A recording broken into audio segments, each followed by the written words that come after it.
Om Namo Bhagavate Vasudevaya Janmadyasya Yato Anvayaditaratascha Artheshu Abhigyaswarat Tene Brahma Hridaya Adi Kavaye Muhyanti Yatsuraya Tejo Vari Mridam Yatha Vinimayo Yatra Trisargo Mrisha Dhamna Swena Sada Nirastakohakam Satyam Param Dhimahi Nigamakalpataror Galitam Phalam Shukamukadamrita Dravasayutam Pibata Bhagavatam Rasamalayam Muhuraho Rasika Bhuvi Bhavukaha. We now enter the 40th chapter of the 10th Skandha of Bhagavatam.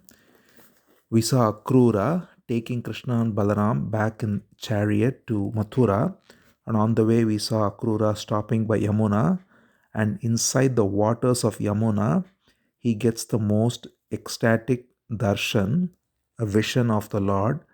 Both Krishna and Balaram, they are there in the chariot, he checks, but then when he goes inside the water he sees them.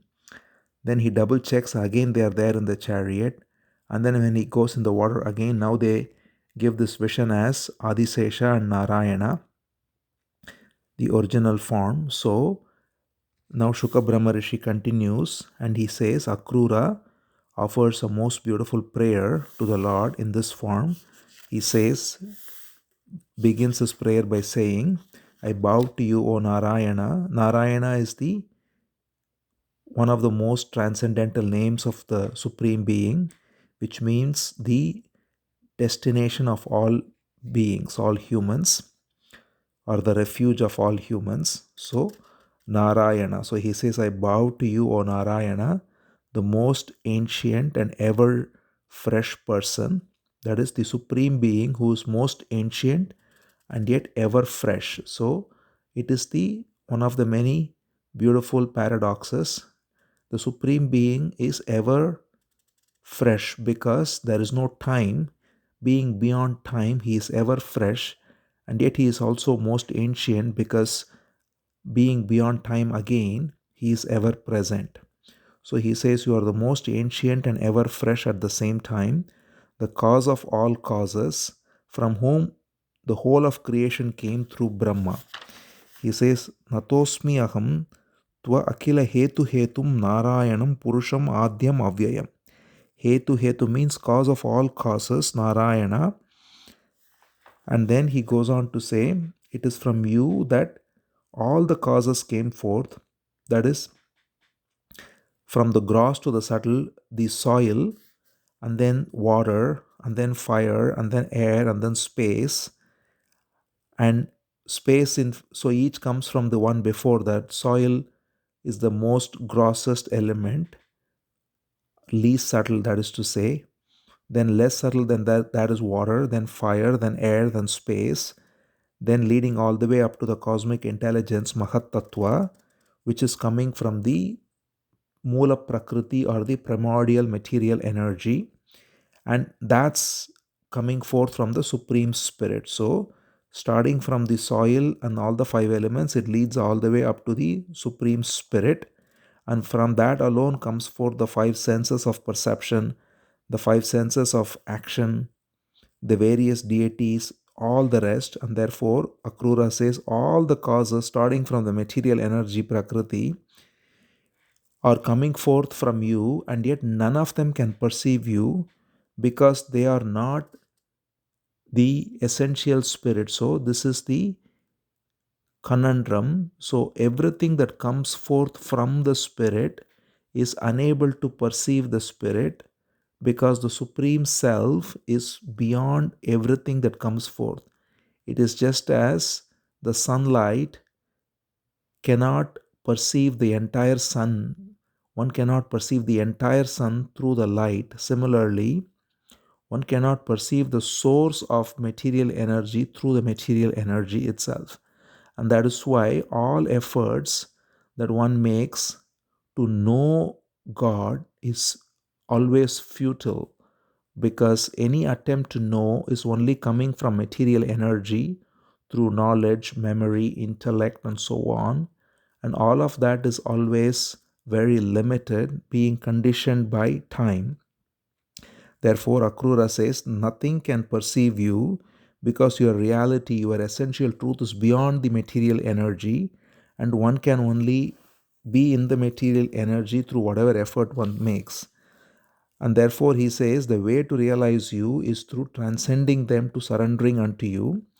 So he describes how the various types of beings surrender unto him. He says the yogis, they perceive you as the indwelling essence of everything, the indwelling essence of the self, of the whole of material nature, and of the entire universe of all the deities presiding. That is, it's called as Adhyatma, Adibhuta, Adidhaiva. Adhyatma means one's own self, the one indwells within one's own self. Adibhuta means the one who indwells all material elements. Adidhaiva means the one who indwells all the deities that preside over nature. So he says, Tvam yogino yajanti yadha Mahapurusham Ishwaram sa adhyatmam sa adibhutam cha sa adidhaivam cha sadavaha. So he says all the yogis realize you, the Supreme Lord, Mahapurusham, the original Supreme Being, Ishwaram, the controller of all, as the indweller of the self, of all material elements, and of all deities presiding over nature. Then the priests, the Brahmana priests, they worship you through mantras. They take the mantras from Vedas such as Rig, Yajur, and Sama, the three Vedas, and they perform worship in various forms and through various sacrifices, yajnas. Then the jnanis, that is the men of wisdom, they through dispassion recognize you as pure consciousness and abide in you by absorbing in the self, by renouncing attachment to doership. So this is another beautiful verse. He says, Yeke tva akhila karmani sanyaso upashamam gataha jnanino jnana yajnena yajanti jnana vigraham. So jnanis, through jnana yajna, that is through the sacrifice of true wisdom, which is absorption in pure beingness, they yajanti, they worship you as the embodiment of jnana itself. So the jnanis worship you as the embodiment of pure consciousness through the process of self-inquiry, which is jnana yajna, by relinquishing or renouncing attachment to all sense of doership and material possessions. And then the various types of devotees, they worship you in many forms. And those who are worshippers of Shiva, they worship you as Shiva. It's another beautiful verse how worship of Shiva and worship of Narayana are one and the same. He says, Tvam eva anye Shiva uktena margena Shiva rupinam Bhavacharya vibhedena Bhagavan samupasate. So, O Bhagavan, O Lord, those who worship you as Shiva, they worship you in the form of Shiva and they worship you alone. So there is no difference. Therefore, he says those who worship Narayana in the form of Shiva also worship the same being. And then he says many others worship different other deities as well. And some of them are worshipping various deities with partial motives, with limited desires, as Krishna says in the Gita too, that there are many who worship various deities due to limited intellect, and therefore they have partial deities that preside over various aspects of nature, and they worship them out of partial desires. And yet he says here, Akrura, as Krishna says in the Gita too, all of them are indirectly worshipping me, says Krishna in the Gita. Similarly, here also Akrura says, just as all the rivers that come from the mountains and are fed by rain finally reach the ocean. So the rivers are many, they come from different mountains, they have many tributaries, and they are all also fed by rainwaters and so on. And yet all that comes and finally reaches the ocean.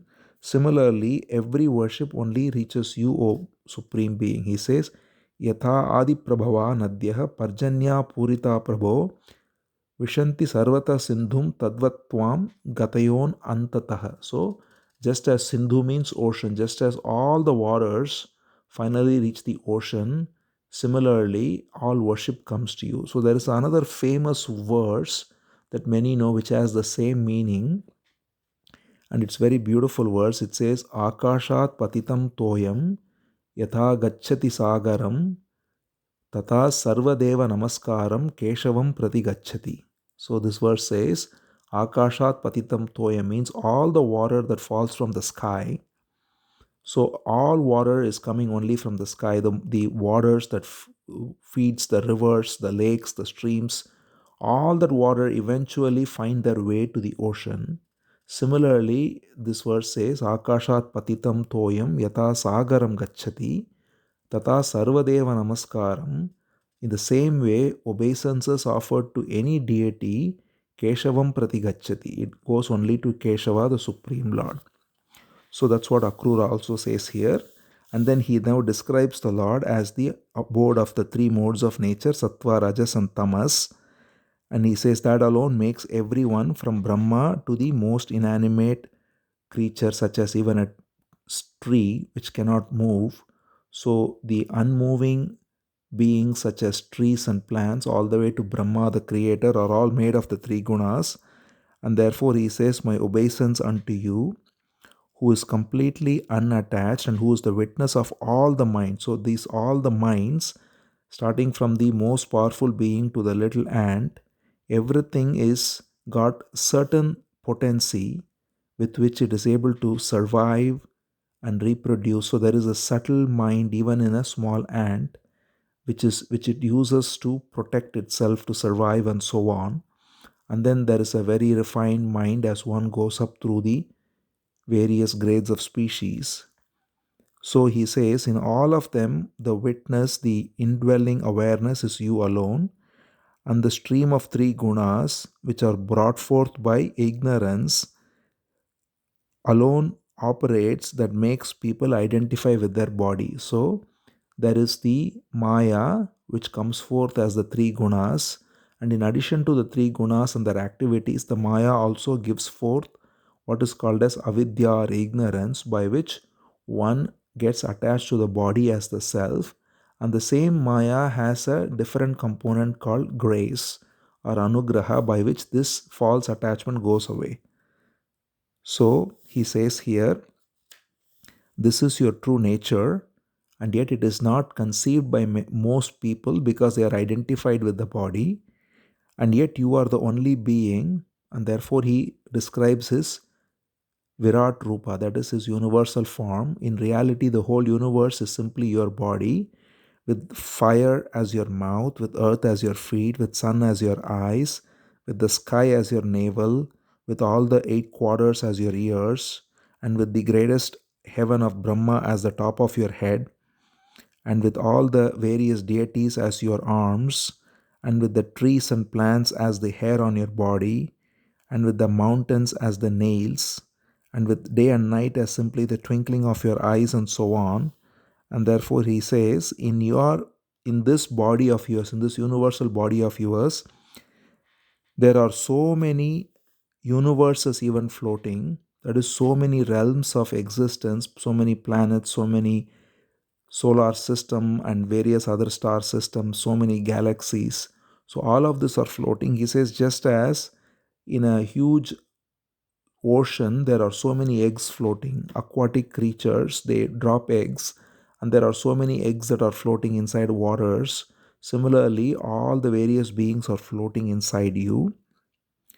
And therefore he says, it is only by singing of your glory that people are able to remove the grief and be free of any misery as such. So this is the special grace of Bhagavan, that in addition to being pure awareness, and in addition to being the entire form of the universe, he also takes very ordinary form to enter that same universe, starting from the form of a fish all the way to the most beautiful form of Krishna. He takes many forms, many avatars, and by singing the glory of that, people are able to be free of grief. And then now he goes on to beautifully, Akrura beautifully glorifies all the avatars in a set of shlokas.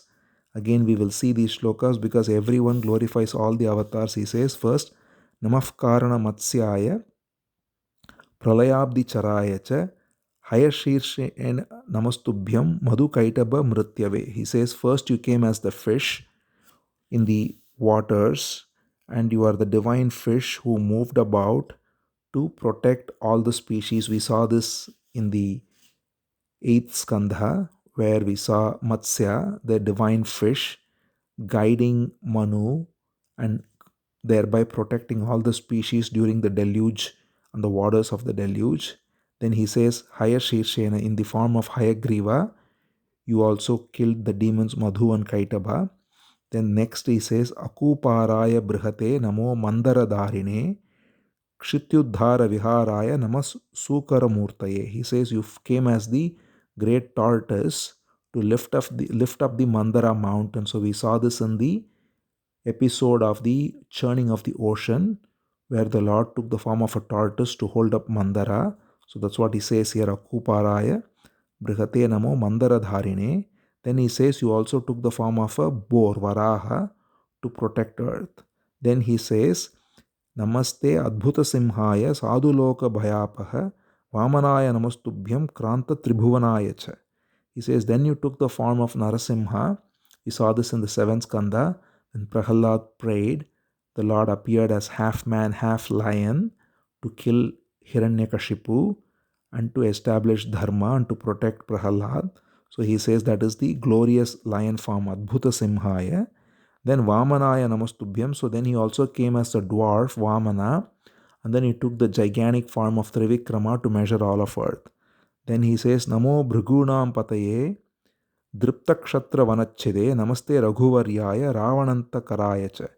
He says then Bhrigunam Pataye means in the lineage of Bhrigu, as Parashurama you appeared and you killed all the wild Kshatriyas. We saw this in the 9th Skandha, how Parashurama appears and he goes about killing all the evil kings many times. And then it says, Namaste Raghuvaryaya Ravananta Karayacha. Then you appeared as Raghuvara, which is Sri Rama, son of Dasharatha, and you finished off Ravana and established Dharma.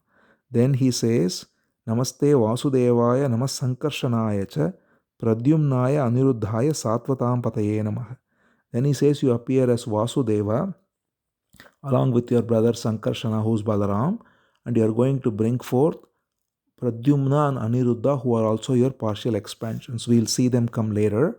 Pradyumna will be the son of Krishna and Aniruddha the grandson, who are the expansions of Krishna, and in the original form they are representations of the various aspects of the Supreme Being. And then finally he says, Namo Buddhaya Shuddhaya Daitya Danava Mohine Mlechapraya Kshatrahantre Namaste Kalki Rupine. He concludes by saying, you came as Buddha, Gautama Buddha, who came to again re-establish the way of meditation when people were lost in various ritualistic sacrifices and so on. And then he says, Mlecha Praya Kshatrahantre Namaste Kalki Rupine. So this is yet to happen. Akrura says you are going to appear as Kalki at the end of Kali Yuga to kill all the kings who are completely caught in evil ways. Mlecha means those who are completely unwise and living only for sense pleasure. When kings have no sense of duty and they are corrupt and they are only engaged in sense pleasure, that's when he says Kalki will appear and vanquish all of them and re-establish Dharma. So in this way, beautifully, Akrura glorifies all the avatars, starting from Matsya, then Kurma, then Varaha, Narasimha, Vamana, Parashurama, Sri Rama, Krishna and Balaram, and then Buddha and Kalki. Such set of beautiful verses. Then Akrura concludes by stating that it is by your own Maya that people are caught in the false identification of their body as the self, and they think I and mine, and this is how people are revolving in the maze of karma. He says, Bhagavan Jiva Lokoyam Mohita Stava Mayaya Aham Mama Iti Sadagraho Brahmyate Karma Vartmasu. So aham Mama Iti means as I and mine, people are revolving in the maze of karma because of being deluded by your own Maya. And he tells about himself. He says, I too am in the same boat. He is living in Mathura, as we know, in the palace. So he takes a very humble position and he says, I am also caught in this domain of the body, of children, of wife, of palace, of wealth. and I am taking them to be real like a fool, and I am taking what is transient to be eternal, and I am taking delight in the pairs of opposites. So Akrura is giving voice for the way most people are living by taking this humble position, even though he is a very great devotee of the Lord. So he says, taking what is transient to be eternal, being attached to all these things such as body and children and spouse and wealth and relations and palace and so on. I am caught like an ignorant person running behind a mirage while ignoring the water that's right next to me, and thereby I am having poor understanding and my mind is agitated constantly. And therefore, he says, I am taking refuge in your lotus feet, which is the only way to get past ignorance, and that is also possible only through the grace of holy men. So, here again, Akrura too glorifies the power of satsang and the power of being associated with sages, because the being with sages helps us awaken from the false identification with the body and thereby get the grace of Bhagavan. So he concludes with two prayers, again very beautiful prayers. He says, I offer my obeisance to you who are pure consciousness, who has endless infinite potencies, who is the source of all knowledge, and who is the ruler of all phenomena that take care of the jiva. He says, Namo Vijnana Matraya Sarva Pratyaya Hetave Purushesha Pradhanaya Brahmane Ananta Shaktaye. Vijnana Matraya means pure consciousness, nothing else except consciousness. Brahmane, you are pure Brahman, Ananta Shaktaye with infinite potencies. And this supreme being that you are with infinite potencies and as pure consciousness, you thereby control all the phenomena such as time, karma, material energy, the three gunas, everything that makes the jiva function. And therefore, he says, I offer my obeisance unto you, and I offer my obeisance unto you in the form of Vasudeva. So Krishna has appeared as Vasudeva, son of Vasudeva, which also means the one who abides everywhere. So he says, Namaste Vasudevaya Sarvabhuta Kshayaya Cha Rishikesha Namastubhyam Prapannam Pahime Mam Prabho. He says, O Lord, please protect me. I take refuge in your lotus feet. You are Rishikesha, the one who is supreme controller of all the senses. You are Vasudeva, who is the supreme Lord who abides everywhere and who takes care of all living entities, the abode of all created beings, Sarva Bhuta Kshayaya Cha. So I offer my obeisances unto you, Namastubhyam, Prapannam, and I surrender unto you, Pahi Mam Prabho. Therefore protect me, and which is to say, bestow your grace upon me, thereby may I be free of the ignorance of taking the body and its possessions as I and mine, and instead be situated in pure wisdom, being surrendered to your lotus feet.